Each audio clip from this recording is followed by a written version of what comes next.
ETV ప్రేక్షకులకి నమస్కారం. శుభమస్తు కార్యక్రమానికి స్వాగతం. ఈనాడు శుభమస్తు కార్యక్రమంలోని గ్రహ ఫలమంశంలో గ్రహాల యొక్క స్థితిగతులు, వాటి యొక్క శుభాశుభ ఫలితాల గురించి పరిశీలిద్దాం. అలాగే ఈరోజు ద్వాదశ రాశుల వారికి అదృష్ట సంఖ్య, అదృష్ట వర్ణం, ప్రతికూల గ్రహాల దోష నివృత్తికై ఎటువంటి పరిహారాలు పాటించాలి అనేటువంటి విషయాలు తెలుసుకుందాం. ఈరోజు సోమవారం లేదా బుధవారం. బుధుడు యొక్క పరిపాలన పూర్తిగా ఉంటుంది. బుధుడు విష్ణుప్రియుడు. విష్ణువు అంటే సర్వవ్యాపి. ఈరోజు మరో ప్రత్యేకత కామిక ఏకాదశి. దీని ప్రత్యేకత, విశిష్టత గురించి, పాటించవలసినటువంటి నియమాల గురించి శ్రీరస్తు తెలుసుకుందాం. ముందుగా నేటి పంచాంగ వివరాలు. శ్రీ క్రోధినామ సంవత్సరం, దక్షిణాయనం, గ్రీష్మ ఋతువు, ఆషాఢ మాసం, బహుళపక్షం. ఈరోజు తిథి బహుళ ఏకాదశి. సాయంత్రం 5:23 వరకు ఉంది. నక్షత్రం రోహిణి. మధ్యాహ్నం 12:37 వరకు. రాహుకాలం మధ్యాహ్నం 12 గంటల నుంచి 1:30 వరకు. ఇప్పుడు గ్రహాల స్థితిగతులు పరిశీలిద్దాం. చంద్రస్థితి, కుజస్థితి, బృహస్పతి స్థితి వృషభ క్షేత్రంలో. చంద్రుడికి ఉచ్చస్థితి. కుజ చంద్రుల కలయిక ఇక్కడ చంద్రమంగళ యోగాన్ని కలిగిస్తుంది. ఇది ఆర్థిక వృద్ధికి దోహదపడుతుంది. చంద్రగురుల కలయిక గజకేసరి యోగాన్ని సూచిస్తుంది. ఇది చక్కటి అభివృద్ధిని జీవితంలో కలిగిస్తుంది. ఇది ఈరోజు పుట్టేటువంటి వారికి అనుకూలతని పెంచుతుంది. రవి శుక్రుల సంచారం కర్కాటక క్షేత్రంలో, బుధ సంచారం సింహక్షేత్రంలో, కేతు సంచారం కన్యాక్షేత్రంలో, శని సంచారం వక్రస్థితి కుంభక్షేత్ర స్థితి, రాహు సంచారం మీనక్షేత్రంలో. ఇది రోజున్నటువంటి గ్రహస్థితి. దీని ఆధారంగా ద్వాదశ రాశుల వారికి ఏర్పడేటువంటి శుభాశుభ ఫలితాలు సూచనప్రాయంగా గోచారపరంగా తెలుసుకుందాం. ముందుగా మేషరాశి.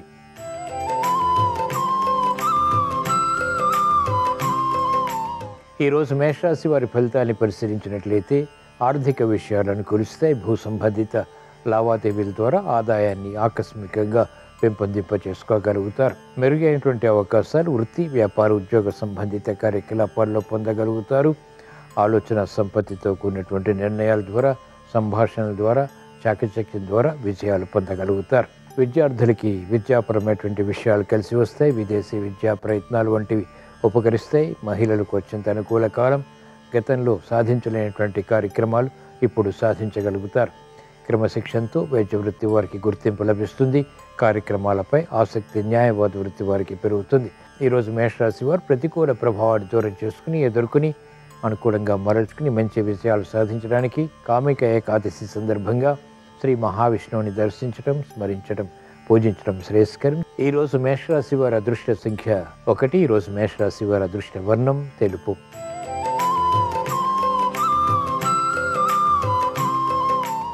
ఈరోజు వృషభ రాశి వారి ఫలితాన్ని పరిశీలించినట్లయితే ఆరోగ్య విషయంలో చిరు సమస్యలు కొనసాగుతాయి. మానసిక ధైర్యం కొనసాగుతుంది.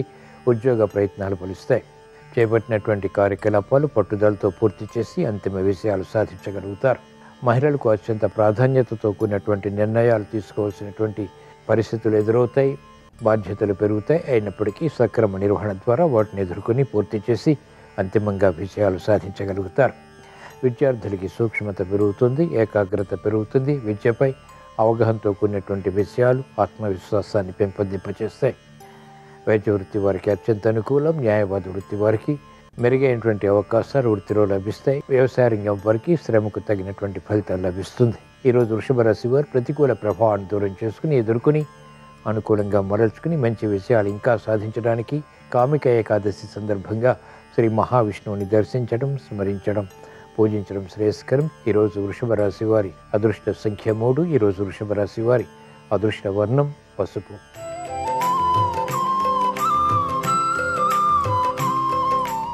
ఈరోజు మిథున రాశి వారి ఫలితాన్ని పరిశీలించినట్లయితే ఆర్థిక సంబంధిత లావాదేవీలు విజయవంతమవుతాయి.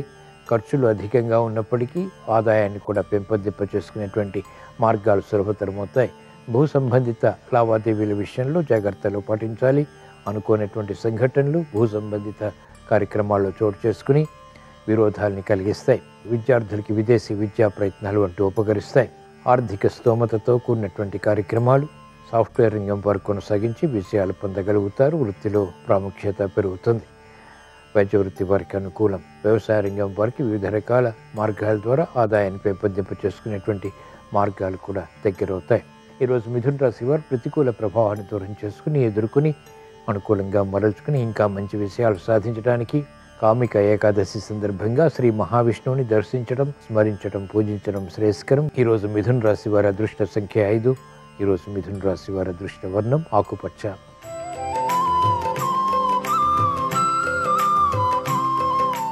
ఈరోజు కర్కాటక రాశి వారి ఫలితాన్ని పరిశీలించినట్లయితే శ్రమతో కూడిన విజయాలు సాధించగలుగుతారు. ఆకస్మిక అనుకూలత ఆర్థిక పరంగా లేకపోలేదు. భూ సంబంధిత లావాదేవీలు కలిసి వస్తాయి. పిల్లల విషయంలో ఆనందకర సంఘటనలు మహిళలు పొందగలుగుతారు. గృహ విషయాలు అనుకూలం. రాజకీయ రంగం వారికి ప్రతికూలత ఉన్నప్పటికీ నూతన ఆలోచన విధానంతో కూడినటువంటి కార్యక్రమాలు ప్రారంభించగలుగుతారు. అభివృద్ధి సినీ రంగం వారికి సొంతమవుతుంది. మెరుగైనటువంటి అవకాశాలు పొందగలుగుతారు. కార్యక్రమ నిర్వహణలో నైపుణ్యం క్రీడారంగం వారు కొనసాగించగలుగుతారు. శ్రమకు తగినటువంటి ఫలితాలు లభిస్తాయి. వ్యవసాయ రంగం వారికి అనుకూలం. వైద్య వృత్తి వారికి నూతన పరిశోధనలు ఫలిస్తాయి. శ్రమతో కూడిన విజయాలు న్యాయవాద వృత్తి వారికి లభిస్తాయి.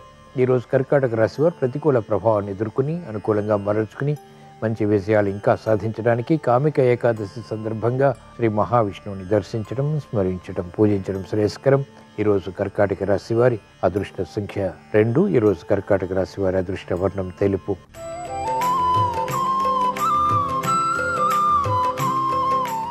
ఈరోజు సింహరాశి వారి ఫలితాన్ని పరిశీలించినట్లయితే అభివృద్ధి ఆర్థికంగా ఉంటుంది. మానసిక క్లేశాలు తగ్గుతాయి. చేపట్టినటువంటి కార్యకలాపాల్లో మందత్వం దూరం చేసుకోగలుగుతారు. చాకచక్యంతో కార్యక్రమ నిర్వహణకే చేసేటువంటి ప్రయత్నాలు ఉపకరిస్తాయి. విద్యార్థులకి సూక్ష్మత పెరుగుతుంది. అభివృద్ధి వ్యాపార రంగం వారికి ప్రయత్నపూర్వకంగా లభిస్తుంది. మంచి నిర్ణయాలు న్యాయవాద వృత్తి వారు తీసుకోగలుగుతారు. ప్రతిభతో కూడినటువంటి కార్యాచరణ వైద్య వృత్తి వారికి లాభిస్తుంది. వ్యవసాయ రంగం వారికి అనుకూలం. సాఫ్ట్వేర్ రంగం వారికి ప్రాధాన్యతతో కూడినటువంటి విజయాలు ప్రాప్తిస్తాయి. విదేశీ ప్రయాణాలు వంటి ఉపకరిస్తాయి. కార్యక్రమ నిర్వహణలో నైపుణ్యం ఉపాధ్యాయ వృత్తి వారు కలిగి ఉంటారు. క్రీడారంగం వారికి విజయ ప్రాప్తి చేకూరుతుంది. ఈరోజు సింహరాశి వారు ప్రతికూల ప్రభావాన్ని దూరం చేసుకుని ఎదుర్కొని అనుకూలంగా మరల్చుకుని మంచి విజయాలు ఇంకా సాధించడానికి కామిక ఏకాదశి సందర్భంగా శ్రీ మహావిష్ణువుని దర్శించడం శ్రేయస్కరం, స్మరించడం శ్రేయస్కరం. ఈరోజు సింహరాశి వారి అదృష్ట సంఖ్య 1. ఈరోజు సింహరాశి వారి అదృష్ట వర్ణం ఆకుపచ్చ.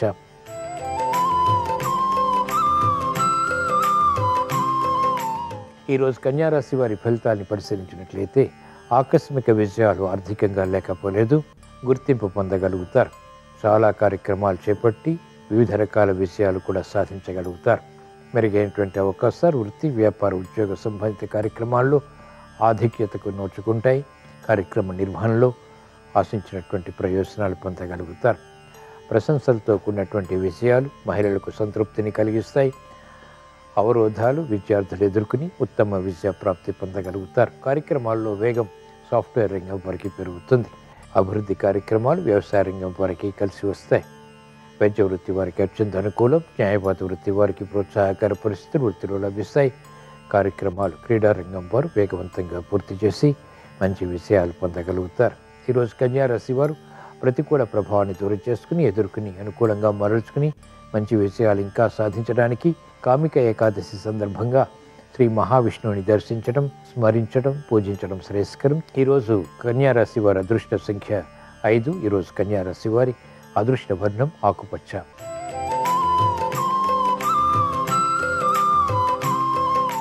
ఈరోజు తులారాశి వారి ఫలితాన్ని పరిశీలించినట్లయితే ప్రయాణాల విషయంలో ముఖ్యంగా అతి జాగ్రత్తలు పాటించాలి. కార్యక్రమాల్లో వేగం తగ్గుతుంది. ఆకస్మిక పరాజయాలు ఏర్పడేటువంటి సంఘటన లేకపోలేదు. మనస్పర్ధలు పెరుగుతాయి. మానసిక క్లేశాలు కూడా ప్రబలమవుతాయి. ఆకస్మిక చిక్కులు, సమస్యలు వ్యాపార రంగం వారికి తారసపడతాయి. మహిళలు ముఖ్యంగా ప్రయాణాల విషయంలో జాగ్రత్తలు వహించాలి. విద్యార్థులు కూడా ప్రయాణాల విషయంలో జాగ్రత్తలు తప్పనిసరి. కార్యకలాపాలు వైద్య వృత్తి వారు సజావుగా పూర్తి చేయలేకపోతారు. అనుకున్నది ఒకటి, జరిగేది మరొకటి వృత్తిలో పరాభవాన్ని కలిగిస్తాయి. మంచి నిర్ణయాలు న్యాయవాద వృత్తి వారు తీసుకోలేకపోతారు. మనస్పర్ధలు పెరుగుతాయి. ఈరోజు తులారాశి వారు ప్రతికూల ప్రభావాన్ని దూరం చేసుకుని ఎదుర్కొని అనుకూలంగా మరల్చుకుని మంచి విజయాలు ఇంకా సాధించడానికి కామిక ఏకాదశి సందర్భంగా శ్రీ మహావిష్ణువుని దర్శించడం శ్రేయస్కరం, స్మరించడం లాభదాయకం. ఈరోజు తులారాశి వారి అదృష్ట సంఖ్య 2.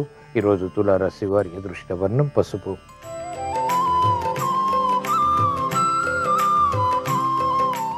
ఈరోజు వృశ్చిక రాశి వారి ఫలితాలను పరిశీలించినట్లయితే శుభ సందర్భాలు వృత్తి వ్యాపార ఉద్యోగ సంబంధిత కార్యక్రమాల్లో అనుకూలతను పెంచుతాయి.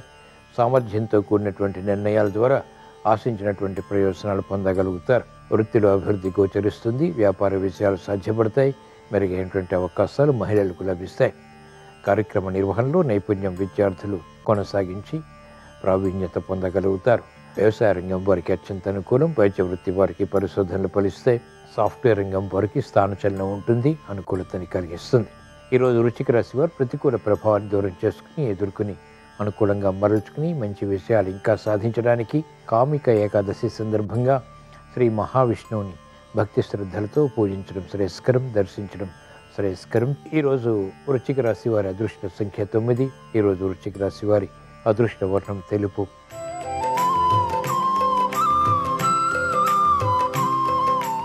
ఈరోజు ధనుస్సు రాశి వారి ఫలితాన్ని పరిశీలించినట్లయితే ఆందోళనకర పరిస్థితులు ఉన్నప్పటికీ నియంత్రించి విజయాలు పొందగలుగుతారు. పరోక్ష విషయాలు ఆర్థికంగా లభిస్తాయి. మనస్పర్ధలు ఉన్నప్పటికీ స్నేహితుల ద్వారా లబ్ధి కూడా చేకూరుతుంది. కార్యక్రమ నిర్వహణలో నైపుణ్యం పెంపొందింపు చేసుకునేటువంటి ప్రయత్నాలు కలిసి వస్తాయి. అకారణ విరోధాలు మహిళలకు తారసపడతాయి. చేపట్టినటువంటి కార్యక్రమాలు విద్యార్థులకి క్రమక్రమంగా లాభిస్తాయి. ఉన్నతికే చేసేటువంటి ప్రయత్నాలు న్యాయవాద వృత్తి వారికి అనుకూలతని పెంచుతాయి. ఆలస్యంతో కూడినటువంటి విషయాలు వైద్య వృత్తి వారు పొందగలుగుతారు. వ్యవసాయ రంగం వారికి పోటీ పెరుగుతుంది. ఈరోజు ధనుస్సు రాశి వారు ప్రతికూల ప్రభావాన్ని దూరం చేసుకుని ఎదుర్కొని అనుకూలంగా మరల్చుకుని మంచి విషయాలు సాధించడానికి కామిక ఏకాదశి సందర్భంగా శ్రీ మహావిష్ణువుని స్మరించడం శ్రేయస్కరం. ఈరోజు ధనుస్సు రాశి వారి అదృష్ట సంఖ్య 3. ఈరోజు ధనుస్సు రాశి వారి అదృష్ట వర్ణం ఎరుపు.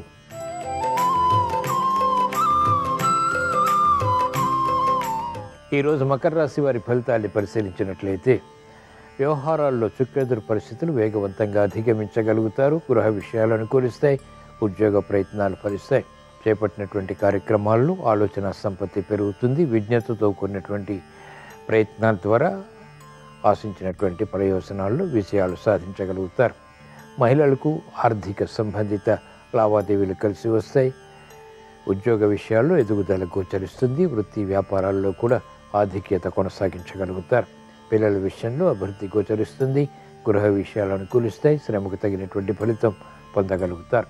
వ్యాపార అభివృద్ధి వ్యాపార రంగం వారికి ప్రారంభమవుతుంది. నష్ట ద్రవ్య ప్రాప్తికే చేసేటువంటి ప్రయత్నాలు కూడా లాభిస్తాయి. ఈరోజు మకర రాశి వారు ప్రతికూల ప్రభావాన్ని దూరం చేసుకుని ఎదుర్కొని అనుకూలంగా మరల్చుకుని మంచి విజయాలు ఇంకా సాధించడానికి కామిక ఏకాదశి సందర్భంగా శ్రీ మహావిష్ణువుని దర్శించడం, స్మరించడం, పూజించడం శ్రేయస్కరం. ఈరోజు మకర రాశి వారి అదృష్ట సంఖ్య 9. ఈరోజు మకర రాశి వారి అదృష్ట వర్ణం ఆకుపచ్చ.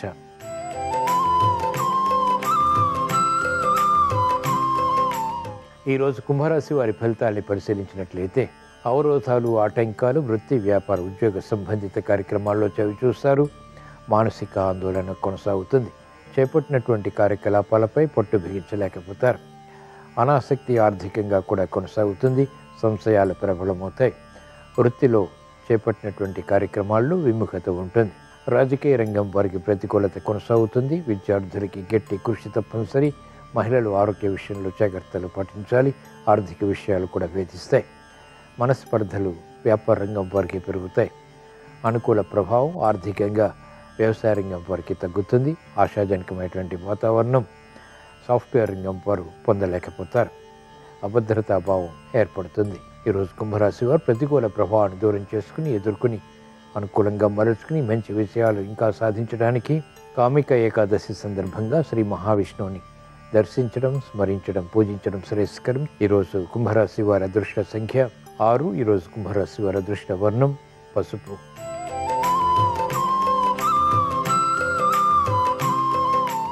ఈరోజు మీన రాశి వారి ఫలితాన్ని పరిశీలించినట్లయితే అవమానకర సంఘటనలు ఉన్నప్పటికీ నెట్టుకు రాగలుగుతారు. మానసిక ధైర్యం కొనసాగుతుంది. ఆలోచించి నిర్ణయాలు తీసుకునేటువంటి సమయం పొందలేకపోతారు. దూకుడు స్వభావంతో నిర్ణయాలు తీసుకుని కూడా విజయాలు సాధించగలుగుతారు. క్రీడారంగం వారికి అత్యంత అనుకూలం. సమర్థతతో కూడినటువంటి కార్యాచరణ వైద్య వృత్తి వారికి లాభిస్తుంది. ఆలస్యంగా అయినప్పటికీ అంతిమ విజయాలు న్యాయవాద వృత్తి వారికి సంతృప్తిని కలిగిస్తాయి.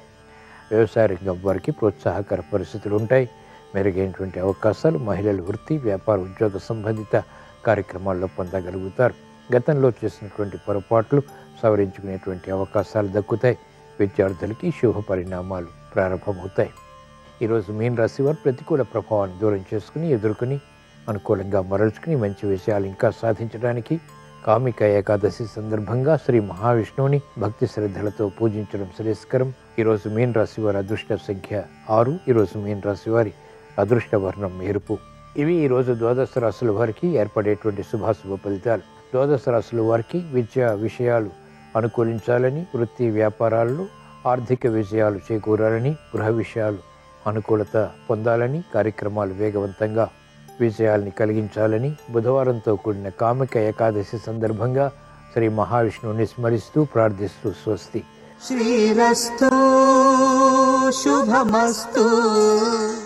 ఆషాఢమాసంలో బహుళపక్షంలో వచ్చే ఏకాదశి తిథిని కామికా ఏకాదశి అనే పేరుతో పిలుస్తారు. కామికా ఏకాదశి సందర్భంగా తులసి దళాలతో విష్ణువుని పూజించి వెన్న ఎవరికైనా దానం ఇచ్చినట్లయితే సమస్త శుభాలను సిద్ధింపజేసుకోవచ్చు. కామికా ఏకాదశి సందర్భంగా గోగ్రాసం దానం ఇచ్చినట్లయితే సమస్త దేవతల సంపూర్ణమైన ఆశీర్వాదం లభిస్తుంది. సకల శుభాలను సిద్ధింపజేసుకోవచ్చు. అలాగే ఒక్క తులసి దళాన్ని విష్ణువుకు సమర్పిస్తే బంగారము వెండి దానం చేసిన ఫలితం కంటే ఎక్కువ ఫలితం కలుగుతుంది. లేత తులసి దళాలతో శ్రీ మహావిష్ణువుని పూజించినట్లయితే గత జన్మలలో చేసిన పాపాల నుంచి విముక్తి కలుగుతుంది. అలాగే తెలిసి కానీ తెలియక కానీ చేసిన అన్ని రకాలైనటువంటి సమస్త పాపాలు తొలగింపజేసుకోవటానికి కామికా ఏకాదశి సందర్భంగా తులసి కోట దగ్గర ఆవు నెయ్యితో దీపాన్ని వెలిగించాలి. ఆవు నెయ్యితో తులసి కోట దగ్గర కామికా ఏకాదశి రోజు దీపం పెడితే వాళ్ళ పాపాలు చిత్రగుప్తుడు కూడా లెక్కించడని బ్రహ్మదేవుడు నారద మహర్షికి వివరించాడు. అలాగే శ్రీకృష్ణ పరమాత్మ దగ్గర కామికా ఏకాదశి సందర్భంగా నువ్వుల నూనె దీపాన్ని కానీ ఆవు నెయ్యి దీపాన్ని కానీ వెలిగించినట్లయితే సూర్యలోక ప్రాప్తి సిద్ధిస్తుంది. ఓం నమో నారాయణాయ, ఓం నమో భగవతే వాసుదేవాయ ఈ 2 మంత్రాలు పఠించటం, విష్ణు సహస్రనామ స్తోత్రం పఠించడం లేదా శ్రవణం చేయటం ద్వారా విష్ణుమూర్తి సంపూర్ణమైన అనుగ్రహం కలుగుతుంది. అలాగే కామికా ఏకాదశి సందర్భంగా విష్ణుమూర్తికి పచ్చకర్పూరంతో హారతి ఇవ్వటం ద్వారా, తీపి పదార్థాల్లో పచ్చకర్పూరం కలిపి విష్ణువుకు నివేదన చేయటం ద్వారా భూ సంబంధ వ్యవహారాల్లో విజయాలను సిద్ధింపజేసుకోవచ్చు. శత్రుబాధల తీవ్రతను తగ్గింపజేసుకోవచ్చు.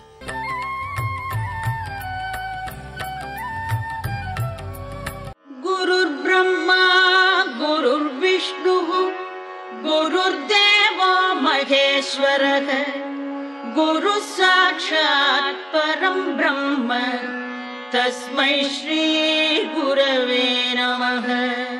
స్పర్శ సుఖానికి మనిషి వశపడకూడదు అన్నదాన్ని, అది ధర్మబద్ధమై ఉండాలి తప్ప ధర్మాన్ని దాటి రాకూడదని నేను ఏనుగుని చూసి నేర్చుకున్నాను. హరిణము లేడి ఎక్కడో అరణ్యంలో మేస్తూ ఉంటుంది. మేస్తున్న లేడిని పట్టుకోవాలనుకున్నటువంటి వేటగాడు వల పన్నుతాడు. వల పన్ని ఆ చెట్టు మీదకి ఎక్కి కూర్చుని పాట పాడతాడు. ఆ పాట విని తలెత్తుతుంది.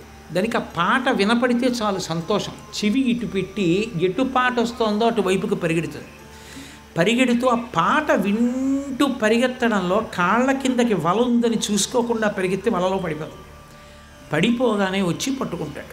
అనవసరంగా ఇంద్రియాలకి అతిగా వశపడిపోయి ప్రాణి నశించిపోతాడు. ఎక్కడ ఏది ఎంతవరకు పరిమితిలో ఉండాలో అంతవరకే ఉండాలి. సంగీతం వినడం తప్పు కాదు. నీకు సంగీతం వినాలనుంటే హాయిగా ఒక్కడివి కూర్చున్నప్పుడు పాటలో పెట్టుకుని విను, తప్పేం కాదు. కానీ ద్విచక్ర వాహనం మీద వెడుతూ చెవుల్లో పెట్టుకుని వినడం ఎంతవరకు న్యాయం? దత్తాత్రేయుల వారు చెప్పినటువంటి విషయాలు మనం ఎంత సారవంతంగా గ్రహించాలో, దత్తాత్రేయుల వారు గురువుగా స్వీకరించినటువంటి విధానం ఎప్పటికీ ఎంత నిత్య నూతనమో ప్రతి తల్లి పిల్లల్ని కూర్చోపెట్టి చెప్పాలి, ప్రతి తండ్రి కూర్చోపెట్టి చెప్పాలి. నాకు చిట్ట చివరికి ఒక ఈ తేనెటీగ దగ్గర నుంచి ఏనుగు, జింక కూడా నాకు గురువే. సంగీతమునకు వశపడిపోయి ఆ జింక శరీరాన్ని పోగొట్టుకుంటోంది. కాబట్టి నేను జింకని గురువుగా తీసుకున్నాను అన్నారు. ఏనుగు, హరిణము, అలాగే మక్షికము, తేనెటీగ, భ్రమరము, తుమ్మెద, సర్పము, పాము కూడా నాకు గురువు అన్నారు. పాము మీకు ఎలా గురువు అని అడిగారు. అడిగితే పాము ఇల్లు కట్టుకోవాలని ఎప్పుడూ ప్రయత్నించదు. చీమలు పుట్టలు పెడతాయి. చీమలు పెట్టినటువంటి పుట్టలు ఆ ఇసుకతో లేచి సన్న కన్నాలు ఉంటాయి. ఆ పాము వస్తుంది, పాము వచ్చి ఆ కన్నం లోపలకే ప్రవేశించి ఆ పుట్ట పెద్ద చేసుకుని ఆ పుట్టలో నివాసం ఉంటుంది. తను కట్టదు, ఇతరులు కట్టిన దాంట్లో తాను నివాసం ఉంటుంది. అంటే దాని అర్థం ఏమిటి? నాది నాది అని నేను ఏది చూపించంటానో అది మాత్రం ఎప్పుడూ నోరు తెరిచి ఆయనే నా యజమాని అని అనదు. నేను ఇల్లు కట్టుకున్నాను అనుకోండి, ఇది నా ఇల్లు, ఇది నా ఇల్లు, ఇది నా ఇల్లు అంటాను. నేడో రేపో కాదేని ఈనాటికో అంటాడు దుర్జటి. ఒక 10 ఏళ్ల తర్వాతో 15 ఏళ్ల తర్వాతో అయినా నా శరీరం పడిపోతుంది కదా. పడిపోయిన తర్వాత ఆ ఇంటి ముందు నుంచే శరీరాన్ని తీసుకెళ్ళిపోతుంటే ఆ ఇల్లు ఏమి ఏడవదు. ఆ తర్వాత నా కొడుకు ఇది నా ఇల్లు అన్నాడు అనుకోండి, తప్పురా మీ నాన్న ఎంతో కష్టపడి కట్టుకున్నాడరా అని అదేమందవు. నాది అని చూపించినదేదో దానితో నాకు వ్యామోహం, దానికేం ఉండదు. కింవానీన ధనీన వాజికరిభిప్రాప్తేన రాజ్యేన కిం వా పుత్ర కళత్రమిత్ర పశుభిర్దేహేన గేహేన కిం జ్ఞాతైతక్షణభంగురం సపతిరోత్యద్యం మనోదూరత స్వాత్మార్థం గురువాక్యతో భజ భజ శ్రీ పార్వతీ వల్లభం అంటారు శంకర భగవత్పాదులు. ఇంట్లో ఉండు, తప్పేం కాదు. గృహస్థ అన్న తర్వాత ఇంట్లో ఉండద్దు, చక్కగా ఇల్లు కట్టుకో, ఇంట్లో ఉండు. కానీ ఎవరిది ఇల్లు? పరమేశ్వరుడు. పరమేశ్వరుడు సొంత ఇల్లు అని సంకల్పం చెప్పుకో, స్వగృహే అని చెప్పు. అని ఆయనది నాకు ఇచ్చాడను, నీకు వ్యామోహం లేదు, ప్రసాదం. నాది కాదు ఆయనది, నేను కాదు ఆయన, నాది ఆయనది, నేను ఆయన. మార్చుకో, నేను నాది, ఆయన ఆయనది, విడిపోయింది. ఇలా చుడితే కట్టు, ఇలా తిప్పితే విప్పేశా. ఉడుపు, ఆచరణ, పాటించడం, నేర్చుకోవడం, అంతే. చీమలు పెట్టిన పుట్టలో పాము ఉన్నట్టు పరమేశ్వరుడిచ్చిన దాంట్లో నేనున్నాను తప్ప నాదన్నది ఇది లేదు.